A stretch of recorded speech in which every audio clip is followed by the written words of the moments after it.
Muy buenas noches, mi nombre es Iván Franco, estudiante del curso de Libertades y Educación, y en el video que vamos a compartir el día de hoy es un video dedicado o dirigido principalmente pues a los estudiantes de nuestro curso que comparten la posibilidad de vivir esta experiencia, de tener estos documentos.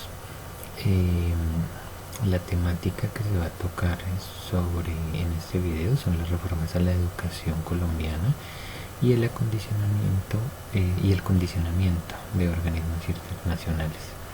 Tenemos como objetivo básicamente conocer las diferentes políticas o modelos educativos implementados por las organizaciones gubernamentales en Colombia a través del tiempo. La metodología que vamos a utilizar es un relato histórico que yo voy a hacer sobre lo que comentábamos, las organizaciones gubernamentales y las políticas educativas que a través de la historia han tenido suceso en nuestro país. La idea es que ustedes puedan participar cada uno individualmente, seleccionando dentro de esta historia algún momento que les llame más la atención, que les señale un punto más importante, que en su opinión sea el más significativo. Posteriormente vamos a entrar a un debate donde cada uno va a señalar por qué razón le parece que este punto de la historia, con referencia a una lectura que vamos a tener más adelante, tiene mayor simbolismo. ¿Listo? Entonces empezamos. Vamos a hablar de la primera educación, la primera institución educativa, que fue en el año de 1783 con la institución, la primera institución educativa femenina en Bogotá, en el virreinato de la Nueva Granada, que comenzó en 1783 con 25 alumnas. Básicamente pues estamos hablando de una educación solamente femenina. Entonces ahí ya empezamos a partir de un precedente. Posterior a esto tenemos también ya en el año de 1819, en la Gran Colombia, se inicia la educación técnica con el modelo de la escuela de normal. Se hace la organización metódica del plan de estudios y se fundamentan las escuelas primarias y secundarias de enseñanza mutua o normales. También en años siguientes, en 1820, el general Santander presenta un decreto que establece la dirección de los colegios de estudios y de educación de la República, que pertenecían al gobierno, por lo cual la planta administrativa y los docentes se convirtieron en funcionarios públicos. Es decir, que ya entraban a participar las personas del gobierno, a ser los encargados de la enseñanza. Ya más adelante, en la presidencia de Simón Bolívar, del año 1827 al 1830, la educación era un tema esencial para el gobierno. Entonces, en sus diversos viajes venía una relación muy estrecha con la parte eclesiástica, donde lo principal era que se respetara la iglesia, y así se estableció un modelo de educación cristiana. Entonces vemos acá cómo se aplica desde el punto religioso, entra a influir en la educación. Más adelante vendría en 1853 la constitución política de este año, que promueve y fomenta la instrucción pública, donde progresan las ciencias, las artes, los establecimientos de utilidad general. Esta constitución pues dio un enfrentamiento entre la iglesia y el Estado. Entonces se establece la libertad absoluta de enseñanza. Entonces pues acá viene un cambio muy grande a pesar de la época, donde entran a intervenir muchas opiniones, muchas ideas. Posteriormente, en el año de 1870, viene una reforma donde se habla de una reforma instruccionista, en la cual se propuso ser obligatoria y hacer gratuita la educación, a la vez que religiosamente neutral. Se hablaba de que venían algunos docentes, pedagogos alemanes. Entonces pues vemos como ahora está la intervención de otros países, cómo van llegando a nuestro gobierno en la historia. Luego continuamos con la Constitución de 1886, donde se restablece la unidad nacional, se organiza la educación en concordia con la religión católica. Entonces vuelve un vuelco en dirección hacia la parte religiosa. Se hace que la educación primaria sea gratuita, aunque no obligatoria. Después vendría ya en el año 1991 la nueva Constitución, donde pues tiene más un carácter, se define la educación como un derecho de las personas y un servicio público que tiene una función social. Establece que la educación tendrá un carácter obligatorio entre los 5 y los 15 años de edad y cubrirá como mínimo un año de preescolar y 9 años de educación básica. Señala que la educación pública es gratuita y asigna al Estado el deber de regular y ejercer las funciones de control y vigilancia con el fin de velar por la calidad y por el cumplimiento de sus fines y asegurar la cobertura y la permanencia de las y los educandos en el sistema educativo.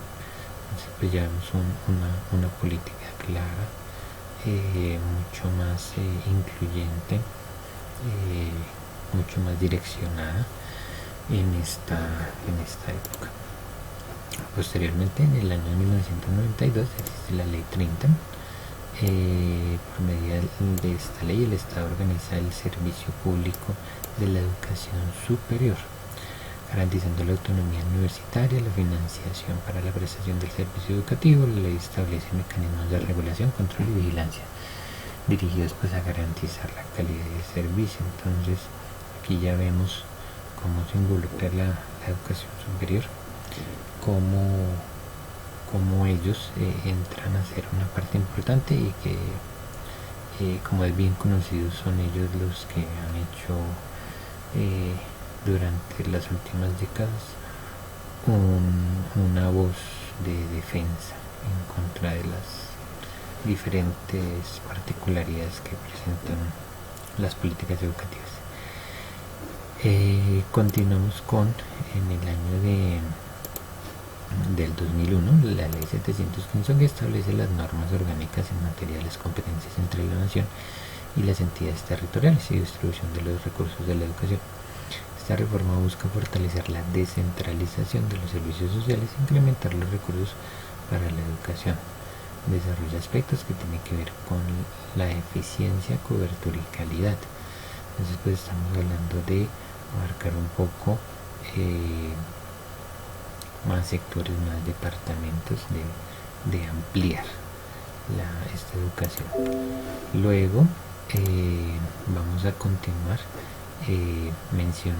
pasando ya de la historia al tema que quiero complementar con la educación, y es el tema que nos presenta el autor Jairo Andrés Vío Fonseca en su libro que ya como anunciamos que hemos estudiado, la educación colombiana como mercado y capital humano, condicionamiento de los organismos internacionales. Entonces pues él habla o él señala sobre los organismos internacionales, que esta inversión que ellos hacen, hablando de las últimas décadas, pasa de ser simplemente un esfuerzo técnico en donde las cifras de crecimiento educativo y los estructurados planes educativos para el desarrollo social se desfilan a un segundo plano. Lo que realmente a ellos les interesa es introducir políticas que se inserten en el ADN de las políticas públicas y los planes de desarrollo sectoriales para lograr los objetivos de cada uno de manera distinta. Se propone consolidar para la sociedad lo que se necesita.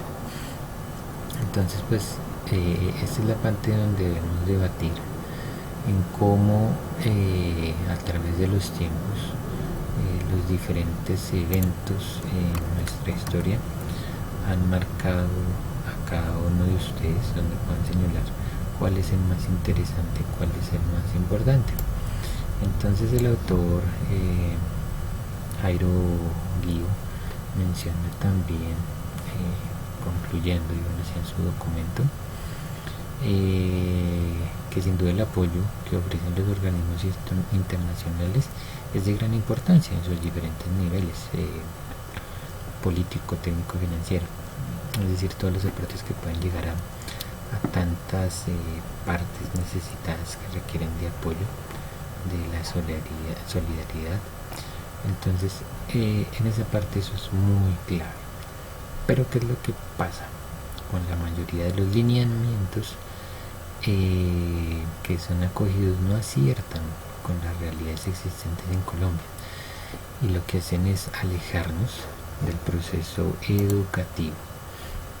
Entonces vamos al tema de que grandes potencias o gobiernos internacionales buscan, sea solidariamente o sea por un interés propio, generar una inversión, un apoyo en países como el nuestro, porque no solamente, pero sí es impartir ciertas políticas. Entonces esas mismas políticas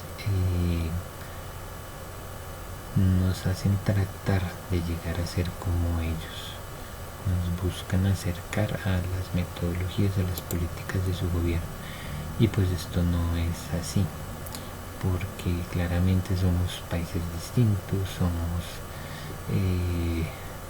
educaciones y personas con objetivos diferentes, pensamientos diferentes en el mundo, y vivimos situaciones completamente diferentes. Entonces no podemos aplicar exactamente lo que ellos buscan o que han desarrollado en sus países. Debemos mencionar también que hay, claro, un enfoque en el capital humano, sí es muy importante, pero esto tras que hablamos de la comparación, digo yo, de las maquilas, donde se busca simplemente un capital humano mucho personal a bajo costo para resolver simplemente unas situaciones. El autor menciona también este impacto paradójico que producen los organismos internacionales, lleva a que se reduzca la educación a las necesidades del mercado, comprimiendo las capacidades, actitudes y aptitudes del estudiante, además de sus horizontes y su proyecto de vida. De igual forma, convirtiendo la educación, ya sea escuela, colegio o universidad, en una estación de servicios, recibo, pago y salgo, dejando de lado a los procesos de formación integral.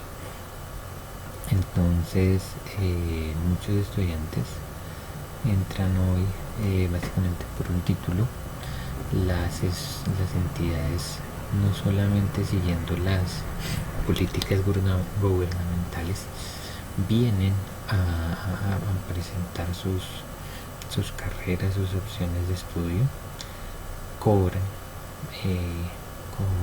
como toda entidad privada un valor por sus programas que ofrecen. Ofrecen X cantidad de créditos, de temáticas, semestres, y listo. Y como no hay realmente una verificación, una conciencia de la formación integral, pues lo que nos interesa es que cumplan, el estudiante cumpla sus notas, cursa sus semestres, aprendan de cierta manera los contenidos del programa puntualmente, pero pues no hay una verificación durante, al finalizar y posterior, que es lo que pasa con tantos profesionales que terminan sus carreras y en qué queda, qué pasa después. Entonces también menciona, habla de la estandarización de la educación, que como hablamos, lo único que se busca con estos títulos o con estas políticas también es una homogenización de la persona a una escala global, porque como decía antes, no es solamente los recursos que llegan a Colombia,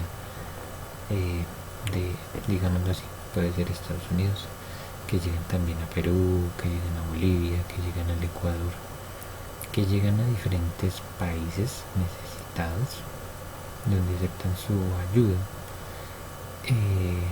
pero hablemos del punto principal, es la misma ayuda, es el mismo benefactor, por decirlo así de alguna manera. Entonces no estamos hablando de una estandarización de políticas gubernamentales de otro país aquí en Colombia, sino son las mismas que aplican en, digamos así, Latinoamérica, por ejemplo. ¿Para qué? Son los intereses de cada país. También menciona de un sistema educativo que está llamado a hacer una amalgama entre lo tradicional y lo moderno, lo nacional y lo supranacional.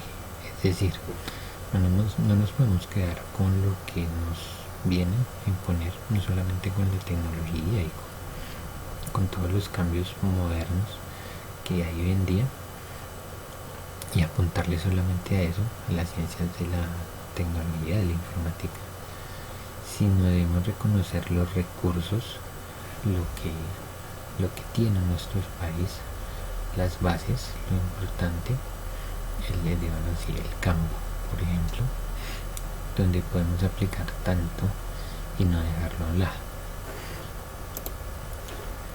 Y bueno, podemos decir que nos hemos volcado también a eso. Viene la ayuda, viene el interés, y estamos centrados también en lo que hay en el momento, en la modernidad, en las conexiones, en el internet, en la tecnología, y estamos dejando un poco de lado al hombre mismo, dejando un poco la base del hombre, lo que es, sin necesariamente el uso de todas las tecnologías y herramientas, lo que hay en día. Entonces nos estamos esclavizando de parte de esto, y obviamente sabemos que todo esto de la tecnología y la informática tiene un costo, tiene un precio, y quiénes son los productores de esto, quiénes son las grandes empresas que están también detrás, porque ya hablamos que la educación está informatizada, la donación de tablets, de computadores, es algo muy común que se ve hoy en día. Así que, no siendo más, solo les pido que señalen de la parte histórica su momento más interesante y lo relacionemos con este último documento del señor Jairo Andrés Guío, y comparemos en las últimas décadas cómo también estas reformas han afectado y, y vienen afectando nuestro país, ya sea desde hace muchos años hasta los últimos. Muchas gracias a todos, que tengan un excelente día. Muchas gracias.